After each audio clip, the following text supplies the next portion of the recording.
Esta presentación corresponde a la clase Neoplasias 3 para las carreras de Nutrición y Dietética y de Obstetricia Promoción 2020 de la Facultad de Medicina de la Universidad de Chile. Quien les habla, Inés Pepper, hará la presentación.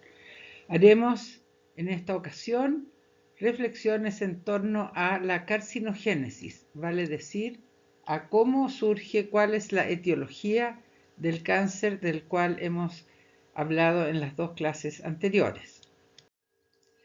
En la etiología del cáncer podemos afirmar en primer lugar que los cánceres son enfermedades multifactoriales que se deben a un efecto combinado tanto de factores genéticos como factores ambientales. Se ha calculado que solo alrededor del 5% de todos los tumores tiene un carácter hereditario. Y estos cánceres hereditarios son consecuencia de mutaciones germinales en genes concretos que incrementan la susceptibilidad para padecer cáncer. Vale decir, no se hereda la enfermedad en sí misma, sino que la susceptibilidad de hacer esta enfermedad. Ahora bien, el medio ambiente contribuye aportando cancerígenos químicos, físicos y virales, los que actúan entonces sobre un genoma inalterado con relación a esta enfermedad o bien previamente alterado o predispuesto. Si nosotros tomamos todos los tipos de cáncer que conocemos, los podemos ubicar en un espectro en el cual existen fundamentalmente factores del medio ambiente como los más importantes y en el otro extremo del espectro existen lo genético como lo más importante. En este caso, por ejemplo, el cáncer de pulmón es un cáncer que depende prácticamente del medio ambiente, en el sentido de que, por ejemplo, las personas, independientemente de su origen, de su etnia, de sus características genéticas, si son fumadores durante muchos años y con muchos cigarrillos por día, esas personas tienen una probabilidad muchísimo mayor de hacer un cáncer pulmonar. Por otra parte, existe el retinoblastoma, en el cual se heredan genes mutados en el gen RB y por lo tanto el cáncer se desarrolla tempranamente en ambos ojos en el caso de que sea el retinoblastoma hereditario. Entonces, en este espectro nosotros podemos ubicar a los distintos tipos de cáncer. En cáncer de colon, por ejemplo, hay un factor genético importante, pero también ambiental, que tiene que ver con la alimentación. En el cáncer de mamas también hay un porcentaje de los casos que son debido a la presencia de genes mutados, etcétera, etcétera.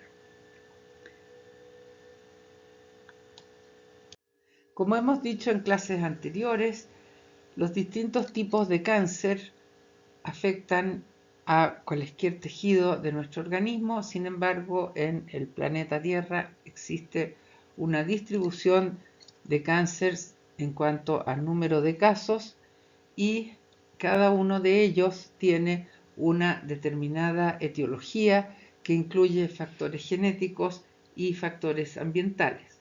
Si nosotros miramos, por ejemplo, el número estimado de nuevos casos el 2020 en el mundo, en ambos sexos y todas las edades, podemos ver que el cáncer de mamas es el que lidera el número de casos, después viene pulmón, colon y recto, próstata, estómago, hígado,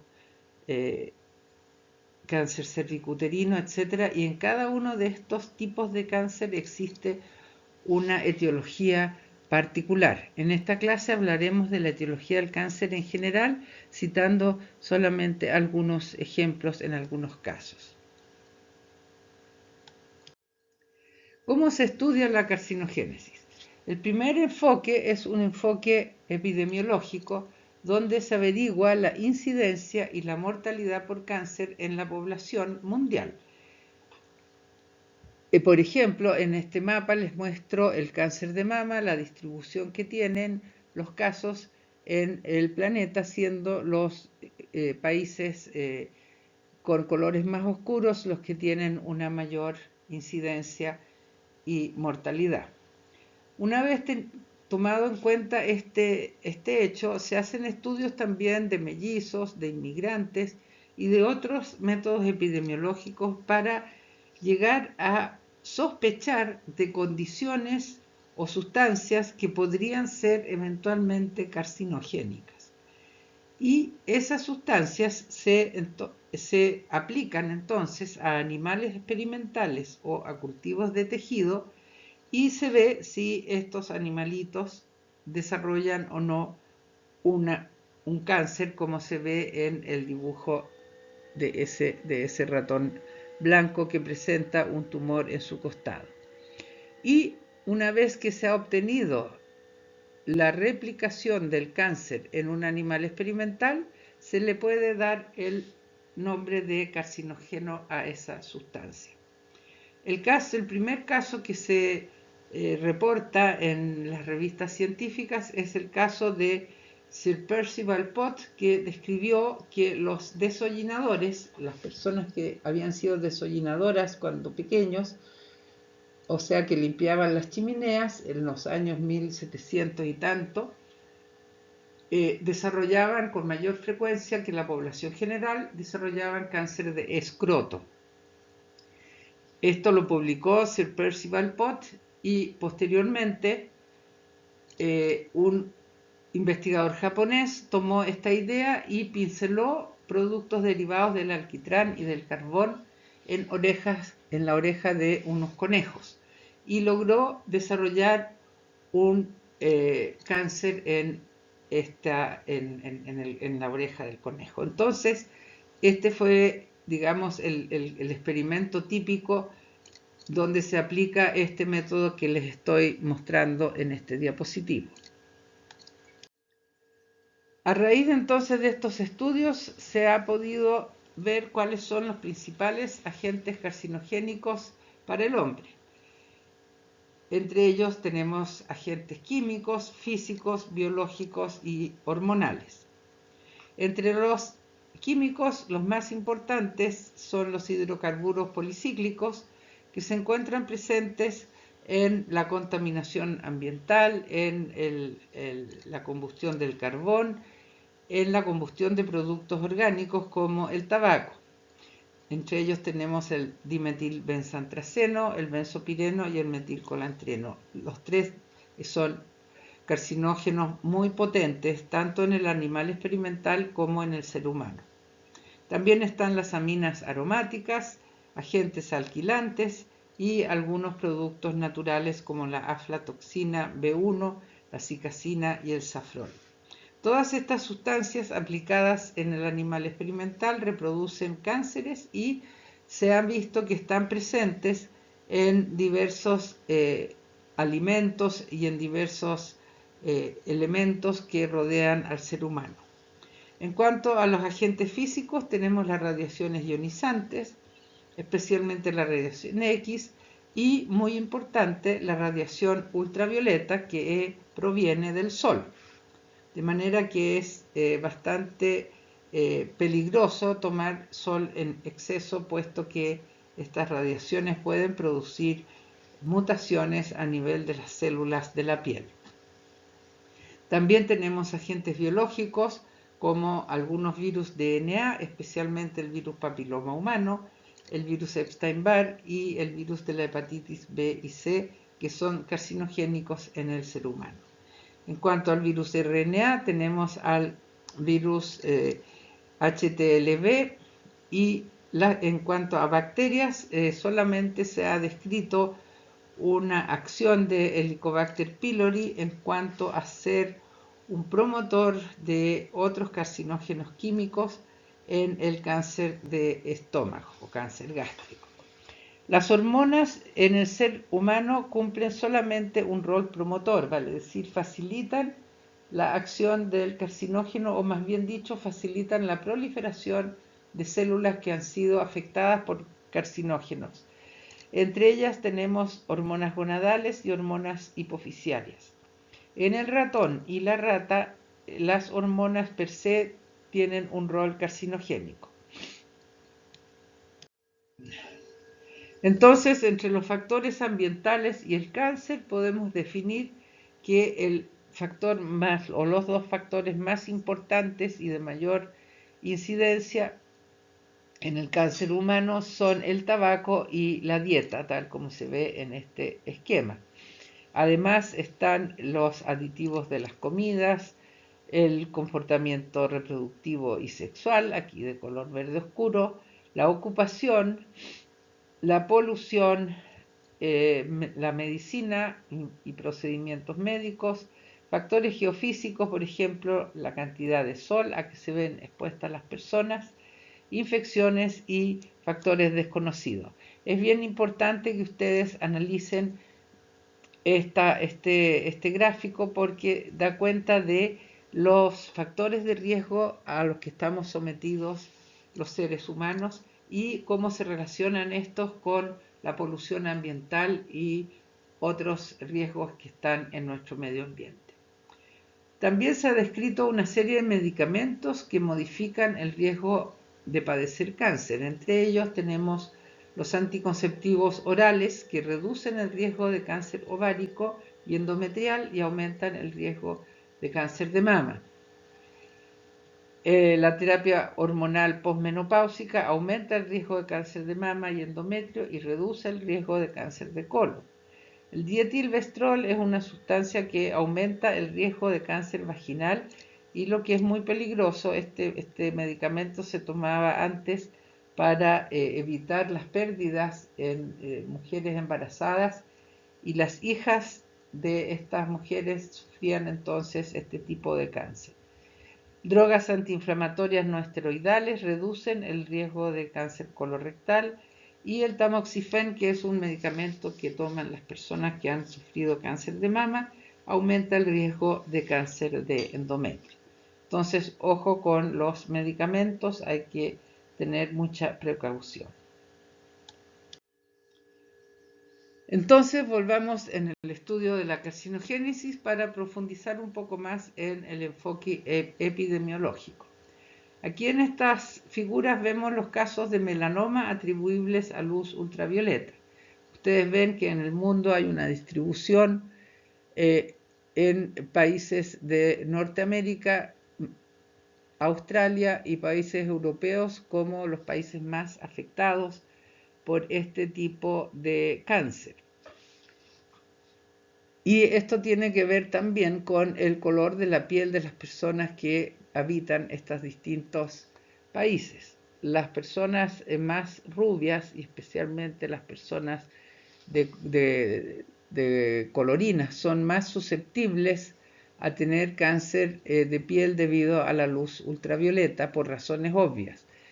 Tenemos que hay una mucho mayor protección en la piel oscura que en la piel clara a estas radiaciones.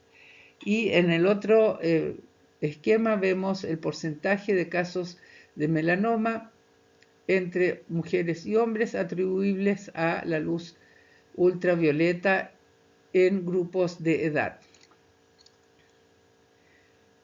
¿Qué es lo que podemos deducir de un estudio epidemiológico como este que se ve acá, donde se aprecian los porcentajes de casos en países donde hay muy alta exposición a luz ultravioleta y baja exposición a luz ultravioleta? ¿Qué cosas nosotros tenemos que tomar en consideración cuando hacemos este enfoque epidemiológico? Tenemos que tener en cuenta que hay factores genéticos, que hay hábitos, que hay alimentación, que hay factores derivados del clima, de condiciones laborales, de contaminación ambiental, que tienen una clara incidencia en la cantidad de casos que se da en cada lugar en que medimos estos factores. Cuando uno hace un estudio epidemiológico de la etiología del cáncer, toma en cuenta la incidencia y mortalidad en poblaciones y países. Además, se puede estudiar la incidencia en mellizos que viven en ambientes diferentes y en estudios de inmigrantes. Al respecto, por ejemplo, se hizo un estudio en inmigrantes japoneses a California y se ha visto que los japoneses en Japón tienen una alta incidencia de cáncer gástrico, la cual baja bastante cuando estos japoneses, esta primera generación, migra hacia Estados Unidos y posteriormente en los hijos de estos japoneses baja aún más. Sin embargo, nunca llega a ser igual a la de los no japoneses que viven en California, de manera que ahí se deduce de que hay un factor genético, el ser japonés, y un factor ambiental, el vivir en Japón o en Estados Unidos. Todos estos estudios de inmigrantes y de mellizos también permiten entonces deducir cuánto influye o cuánto peso tiene el factor genético y cuánto peso tiene el factor ambiental. Además, este tipo de estudios epidemiológicos, en conjunto con el análisis clínico, aporta conocimientos acerca de los factores de riesgo para cada tipo de cáncer. Aquí, por ejemplo, les pongo los factores de riesgo para cáncer de mama, que son los que se anotan acá: sexo femenino, edad, cáncer de mama previo, riesgo genético, hay una historia familiar. Se ha visto, por ejemplo, que las hermanas y las hijas de pacientes con cáncer de mama tienen una mayor probabilidad de hacer cáncer de mama. No quiere decir que hereden la enfermedad misma, obviamente.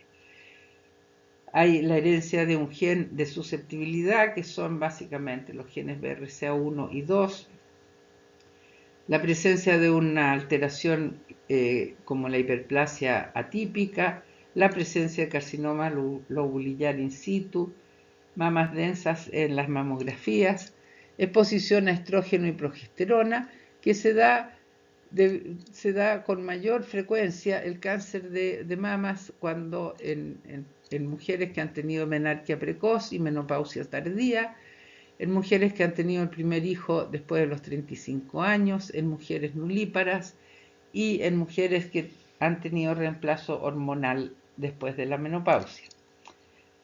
Todos estos datos nos permiten deducir de que la exposición al estrógeno y a la progesterona tiene que ver con el cáncer de mama, lo cual no quiere decir de que sea un carcinógeno el estrógeno o la progesterona, de modo alguno.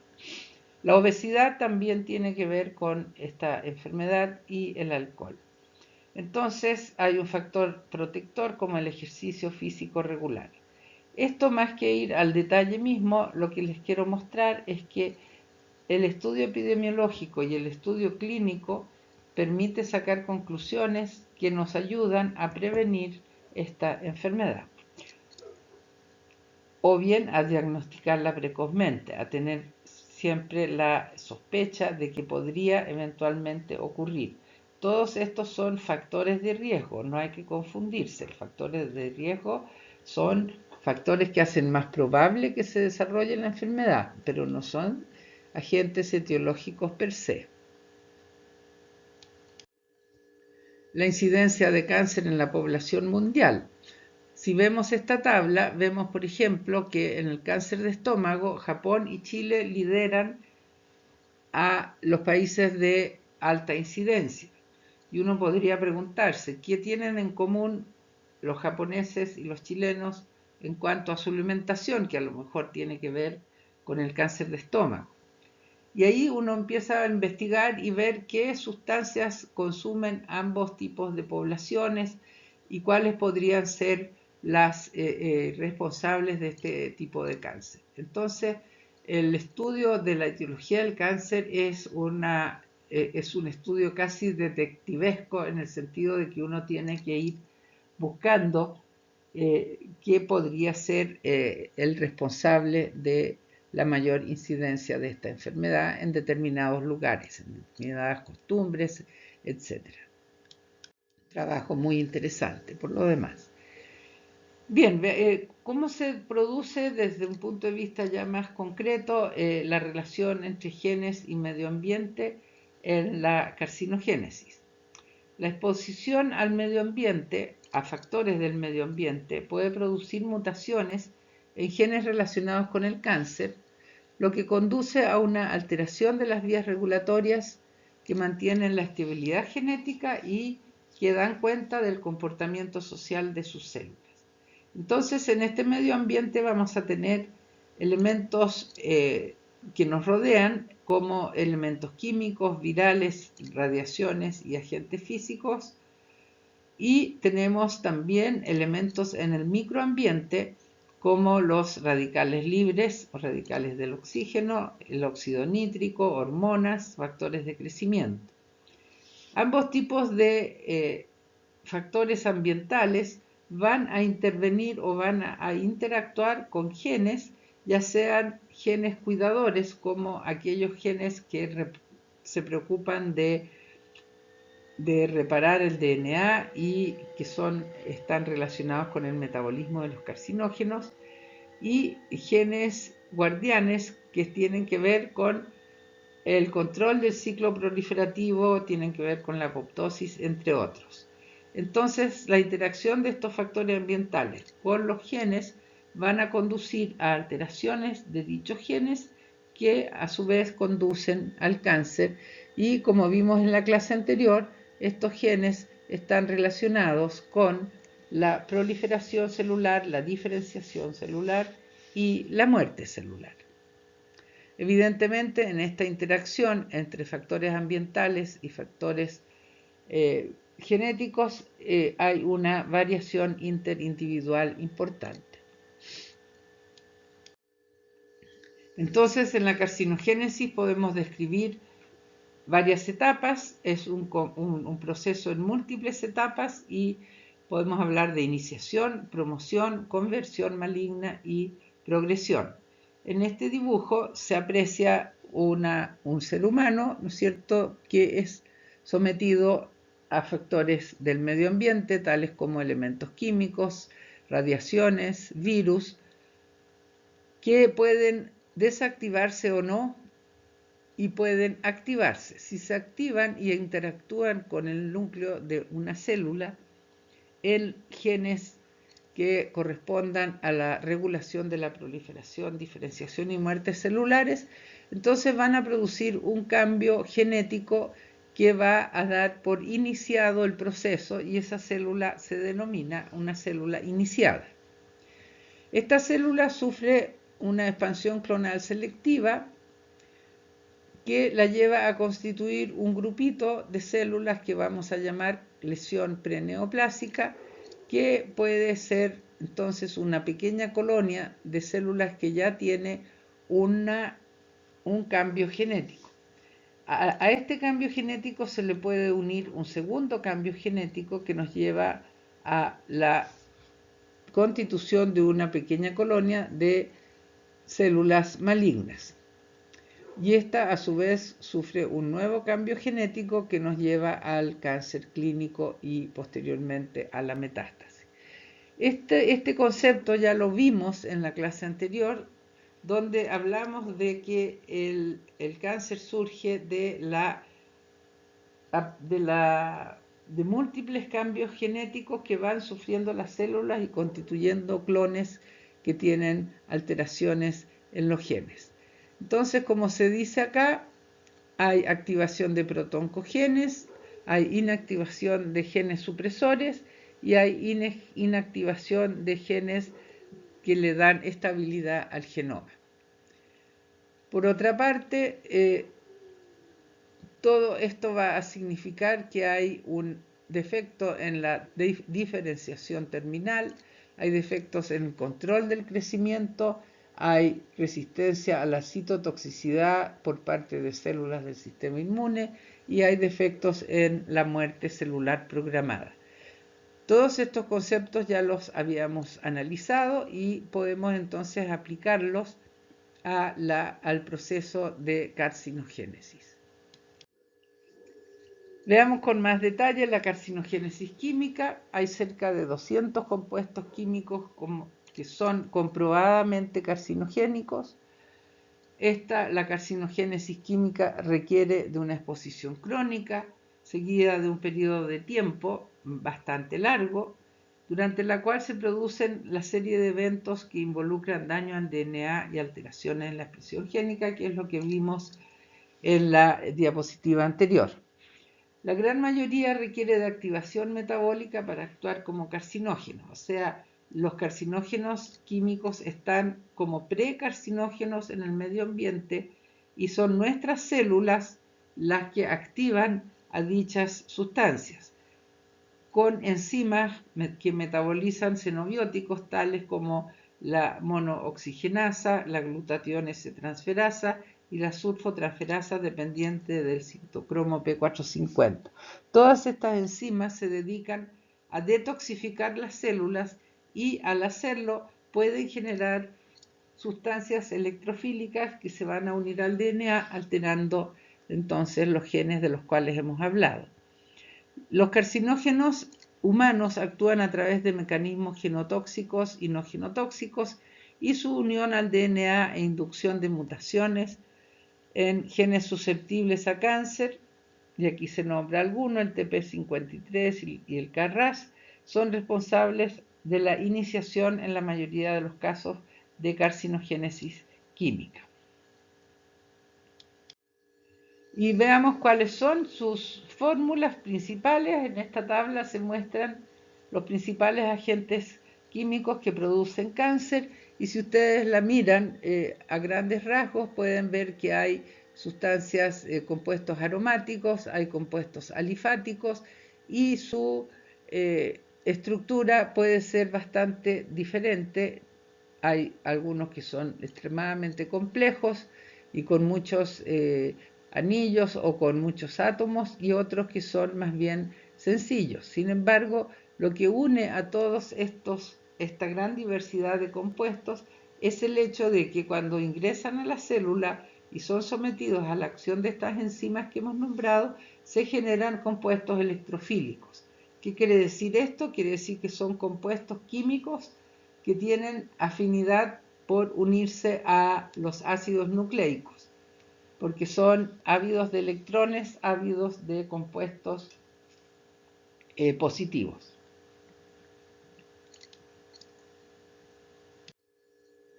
Veamos entonces cómo funcionan los carcinógenos químicos. Forman aductos con el DNA. Por ejemplo, el benzopireno que se muestra acá se une al DNA, a la ribosa del DNA y forma un aducto, se pega en el DNA y constituye entonces una mutación.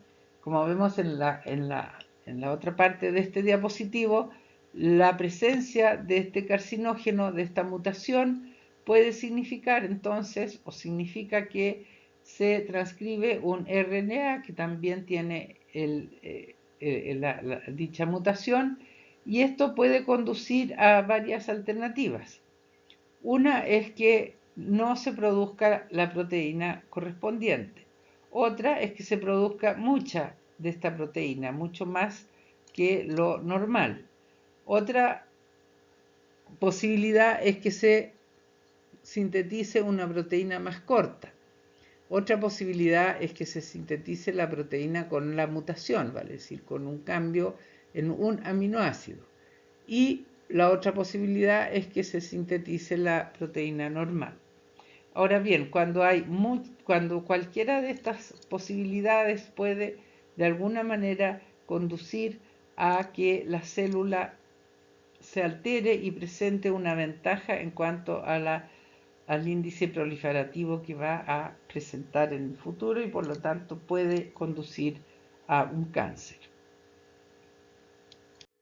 En este esquema podemos apreciar cómo se produce la acción de los carcinógenos químicos sobre el DNA para producir la transformación maligna. Vemos entonces un carcinógeno que es sometido a detoxificación para ser excretado y que es activado metabólicamente a raíz de la acción de estas enzimas detoxificadoras, constituyendo un intermediario electrofílico, o sea, que tiene avidez por electrones. Esto hace que este compuesto se una al DNA para formar un aducto. Ahora, este DNA mutado puede ser reparado, en cuyo caso la célula permanece normal, o bien puede ser detectada la mutación y al no poder ser reparado la célula muere. En ambos casos, obviamente, el cáncer no va a suceder. Pero si aquello no ocurre y el aducto permanece en la célula, se produce una lesión al DNA que es permanente y entonces recién hablamos que la célula está iniciada. Posteriormente, esta célula iniciada, como vimos en diapositivas anteriores, es promovida hacia la proliferación, se produce la proliferación y comienza a alterarse la diferenciación celular, permaneciendo la célula en el ciclo proliferativo en forma permanente hasta formar un clon preneoplásico. Este clon preneoplásico sufre más proliferaciones y más mutaciones para constituir finalmente una neoplasia maligna. Entonces aquí hablamos de iniciación hasta que se produce la lesión permanente en el DNA y de promoción cuando esta célula es promovida hacia la neoplasia maligna. Entonces, en la carcinogénesis química tenemos sustancias presentes en alimentos, en humo del tabaco, pesticidas, producto de la combustión del carbón, de la benzina, colorantes, y que la mayoría requieren activación metabólica y presentan distintos mecanismos genotóxicos. Los genes afectados son los protoncogenes y los genes supresores. Un ejemplo de carcinogénesis química es el cáncer pulmonar, que surge a raíz de la acción de carcinógenos presentes en el humo del cigarrillo o también en el humo de cualquier otra sustancia que se fume, por ejemplo, la marihuana. La combustión del tabaco origina un tipo de humo que contiene más de 4.000 sustancias químicas. De ellas, más de 50 son carcinógenas. Se han identificado 69 agentes carcinogénicos en el humo del tabaco y de ellos 11 son carcinógenos para el hombre, 7 son probablemente carcinógenos para el hombre y 49 son carcinógenos para los animales y falta comprobar si lo son para el humano. El cáncer que se desarrolla es el cáncer pulmonar que vemos en esta radiografía y en esta pieza anatómica y se ha visto que si uno toma todos los pacientes o un grupo grande de pacientes que tienen o han tenido cáncer pulmonar y se pregunta si fueron o no fumadores, se aprecia que más o menos el 97% de los pacientes con cáncer pulmonar han sido fumadores. Sin embargo, como ustedes seguramente saben, no todos los fumadores hacen un cáncer pulmonar. Y ello se debe entonces a que en los fumadores que no hacen el cáncer pulmonar, lo que sucedió es que aún estando expuestos a los carcinógenos, aquellos no afectaron a los genes que tienen que ver con el cáncer, que son los protoncogenes, los genes supresores. O sea, el azar jugó a su favor.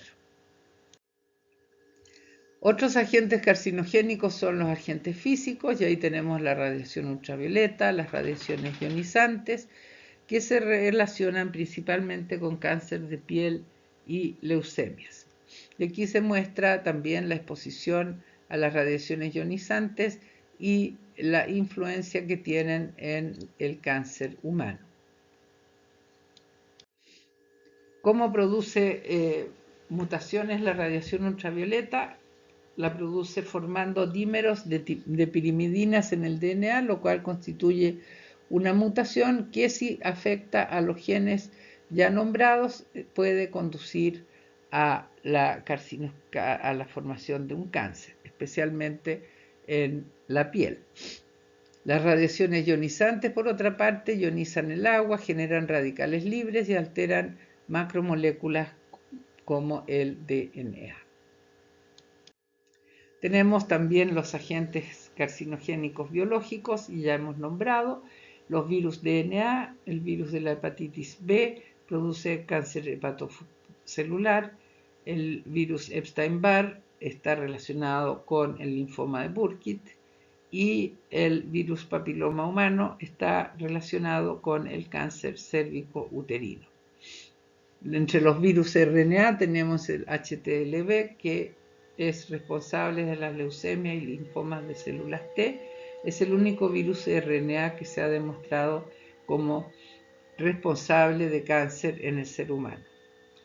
Hay muchos otros virus carcinogénicos, pero que actúan sobre otras especies como ratones, aves, ranas, etc. Y entre las bacterias tenemos linfomas y carcinomas gástricos que están relacionados con el Helicobacter pylori, pero no se sabe, aún no se conoce que haya un efecto carcinogénico directo, sino que estos serían más bien promotores de la formación de estos linfomas y carcinomas gástricos. ¿Cómo actúan los virus oncogénicos DNA? Por ejemplo, el virus papiloma humano.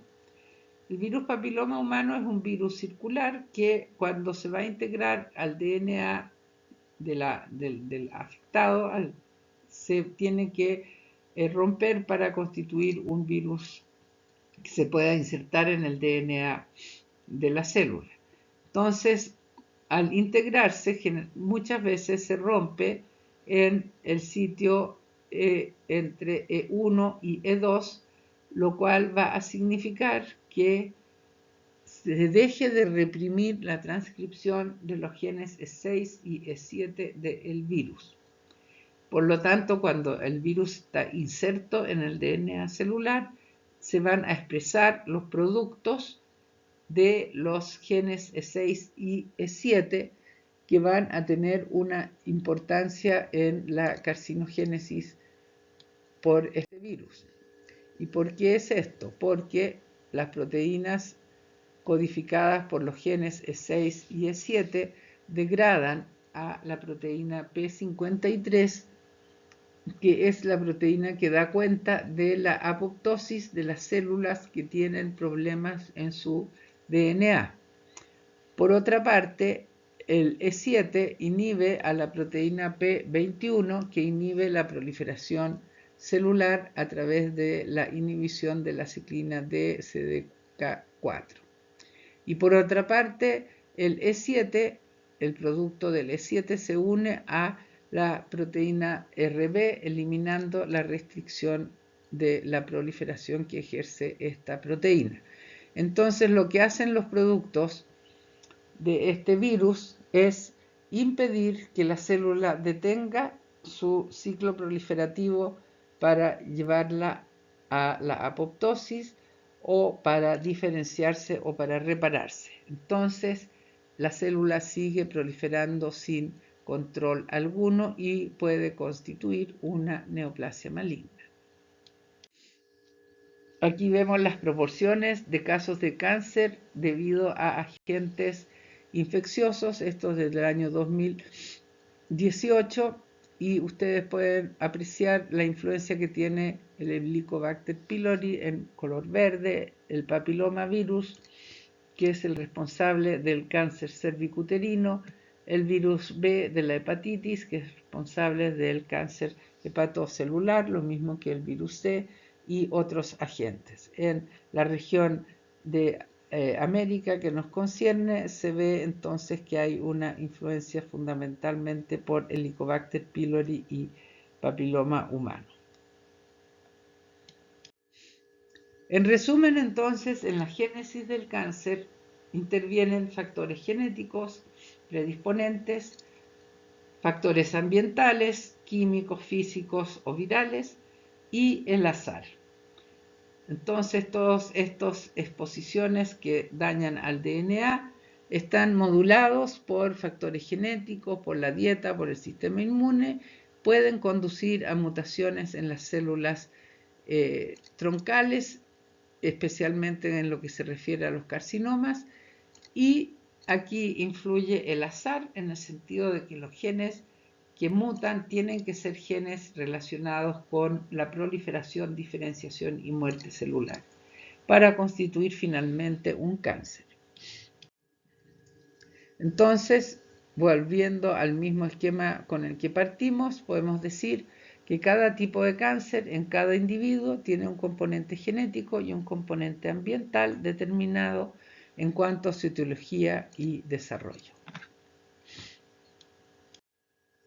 En resumen, entonces, el cáncer surge por un daño subletal al DNA, por efectos de carcinógenos de origen externo o por productos endógenos o por mutaciones espontáneas. Acordémonos que hay muchas mutaciones involucradas. El cáncer se origina por la expansión clonal de una célula que se transforma y que posteriormente recibe otras alteraciones genéticas.